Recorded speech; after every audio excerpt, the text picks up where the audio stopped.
I have been meaning to speak with you. I still can't believe we escaped the Ashwinders. You may not realize it, but you are the talk of the school since you saved me that day. I wonder how everyone knows about it. I told my mother in the hope that she would be more forgiving of what I have been up to if it came from me. She likely told other professors, and news travels quickly.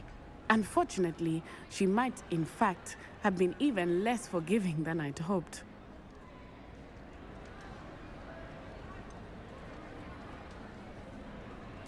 I don't blame her for being concerned. We have been involved in some dangerous activities. As the Ashwinders were locking me up and threatening my life, it did occur to me that my mother may have been right.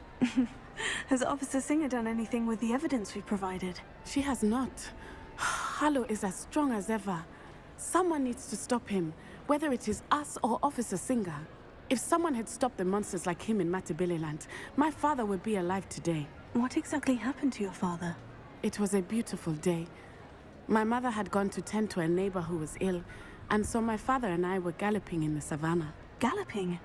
Your father was also an animagus, I take it? He could become the most majestic giraffe, and he would carry me on his back, my arms around his neck.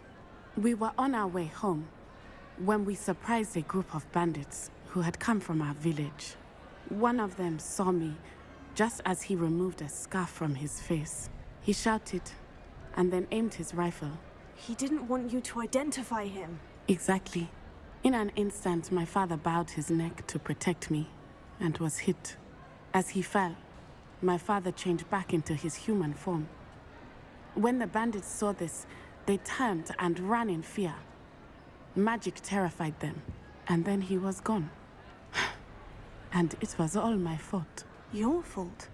How so? He died protecting me. If I had been capable of protecting myself, he would still be alive today. My mother and I tried to go on without him, but it became too much for us there. A few years later, we left to come to Scotland.